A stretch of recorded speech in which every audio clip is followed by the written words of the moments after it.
Hi, and welcome back to the channel. It's been a while since I made my last video.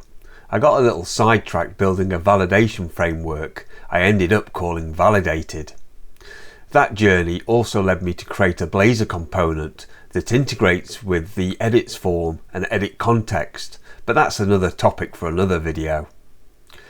This framework actually grew out of the Validated.T applicative functor that I showed in my practical funkiness videos. It got me thinking, can I take this idea further? And it turns out the answer was yes. This video is the first in a new series exploring Validated, with the goal of making it easier for others to understand and use it if they want to do so. I'm not going to dive into a long list of features here. You can check out those on the documentation site. But in essence, Validated is built around the same Validated.T we looked at before, extended with helper methods that make it work seamlessly with single values or full object graphs. The end result is always one of two things: a container holding a valid value, or one that holds a collection of validation errors. Okay, let's dive in. I've already installed the NuGet package Validated.Core to save time. The first core building block of the framework is Validated.T. You can think of this as a wrapper around a value that's either valid or invalid. If it's valid, it contains the value you wanted. If it's invalid, it contains a list of failures that explain why. Let's take a look. Here I'm creating a valid result that wraps an email address and an invalid result that says the email format is invalid. To work with a Validated.T, you don't just pull the value out because it might not exist. Instead, you use methods like match, where you provide one function for the happy path and one for the error path. You can also supply a default value using getValueOr. That way, if validation fails, you can still return something sensible. And finally, you can also check the isValid or isInvalid properties if all you need is a simple true-false check. I've added the same code so we can see both the result of both a valid and invalid Validated.T. So Validated.T is the foundation. It's how we represent the result of any validation. Let's run the example and view its output.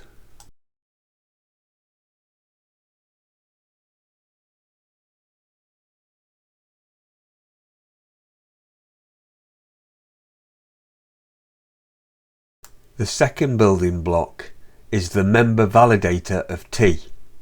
A member validator is just a delegate, basically a function that takes a value, runs some checks on it and returns a Validated.T.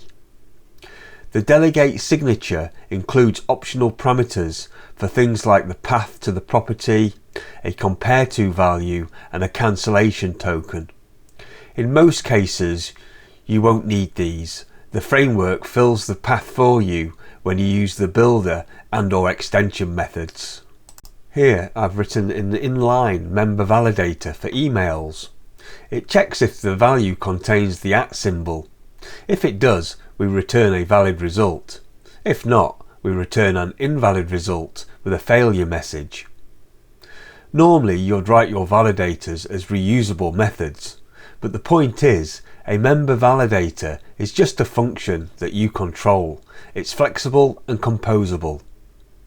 When you run this against a bad email address, we can see the result. Invalid is false, and the failure collection contains our error message. So far, we've seen that a member validator of T is just a function.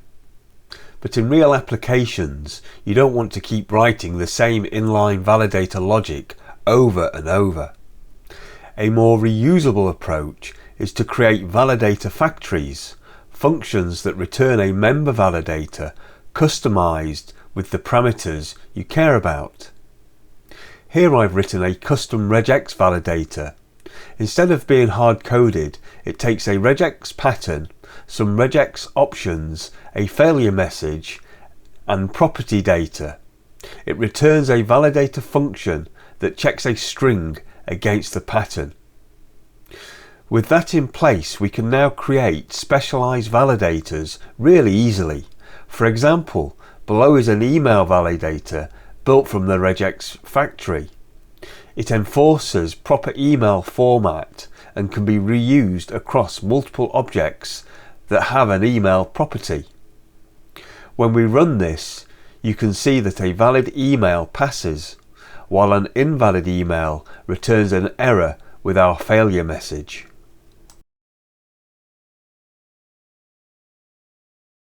By packaging validators this way, you get the best of both worlds. You can parameterize them for flexibility, and you can reuse them across your models to keep things consistent. This is the recommended way to build custom validators in your own projects. The framework also includes a set of built-in validator factories that you can use to create your own validators. You'll find the full list in the documentation, but here I just want to show how simple it is to package them up for reuse. In this example, I've created a static class called contact validators, and inside it I've exposed several ready-made validators as static properties. These are initialized once in the static constructor and can then be used anywhere in the application. What's nice about this approach is that these validators can be reused in different ways. You can validate a single value on its own, or plug them straight into the validation builder when composing a validator to validate an object graph, as we'll see later. 9 times out of 10, having pre-built validators as properties is perfect, but if not, just keep them as methods so you can pass in any arguments that you might want or need to change at runtime. For Blazor users, these validators can be used with the Blazor Validation Builder, a separate NuGet package that allows them to work with Blazor's EditContext. Sometimes you'll want to apply more than one validation rule to the same property. Rather than running them separately, the framework provides the and then extension, which lets you chain multiple validators together to form a single validator. This is the preferred way to compose rules because it keeps everything neat and ensures that all the failures are collected and reported at once. In this example, I've created 2 validators for a family name. The first checks that the name starts with a capital letter, and the second checks that the length is between 2 and 50 characters. By chaining them together with and then, we get a single validator that runs both checks. You can write this in multiple lines for clarity, or in line 1 statement if you prefer. When we run this against a value that fails both checks, the result contains both error messages. That's the power of and then. It allows you to build up complex validators by composing simple ones while still collecting all of the validation feedback for the user. The third building block is the entity validator delegate. While a member validator works on a single value, an entity validator works at the object graph level. It gives you access to the whole entity, along with the current path and context, so you can validate multiple members together. In practice, you'll usually create these through the validation builder, which uses extension methods to convert member validators into entity validators for you. That's what fills in the path information automatically. But if you need very custom logic, such as comparing multiple members or validating rules that span across the entire object, you can implement an entity validator directly. Here's an example. We're validating a contact DTO. The validator checks that the email is not empty. and that the age is between 18 and 120. It then reuses the title validator we created earlier to check the title and collect any failures into a single list. If we run this against some bad data, you'll see that all of the failures are captured and returned together. So while most of the time you'll lean on the builder, it's good to know that the raw entity validator delegate is available whenever you need that extra flexibility. So far we've looked at validators for individual members and for whole entities, but writing those entity validators by hand can quickly become repetitive. That's where the validation builder comes in. The builder gives you a fluent API that makes it much easier to construct a validator for an entire object graph, no matter how deep or complex it is. In our example, we have a contact DTO that contains primitive properties, nullable properties, nested complex objects like address DTO, and collections of contact method DTOs. The simplest way to deal with this is to build validators for each complex type separately, and then plug them into the parent builder as nested members. That way each piece is validated in isolation, but the whole graph comes together automatically. You can see that I've already created validators for address and contact methods.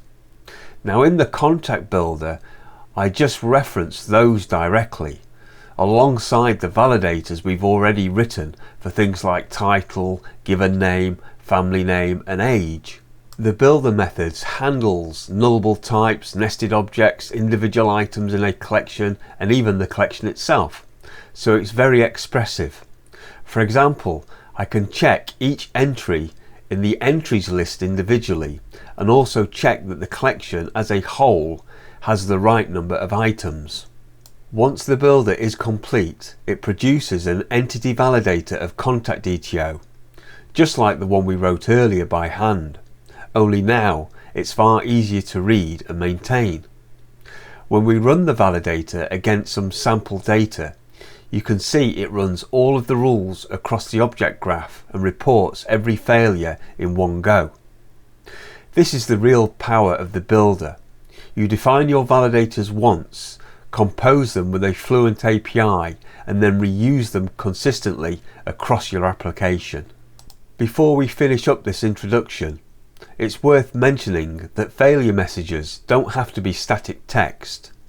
The framework supports message tokens that can be replaced with real values at runtime. Some of you may have spotted in the last demo that the error message for the collection of entries noted that there were 4 entries. This value, the actual length of the collection being validated, was included due to a replacement token. You can find which replacement tokens are available for each built-in validator in the documentation. See the validation failure messages page under the Getting Started section. I think that wraps it up for today. As always, feel free to leave comments, good or bad, and I'll endeavour to answer any questions raised. You can find links to the source code to this video, as well as links to the source code and documentation for Validated.Core in the video description. The Validated.Core source code has a demo project as well as standalone solutions in the examples folder. Thanks for watching. Until next time, bye for now.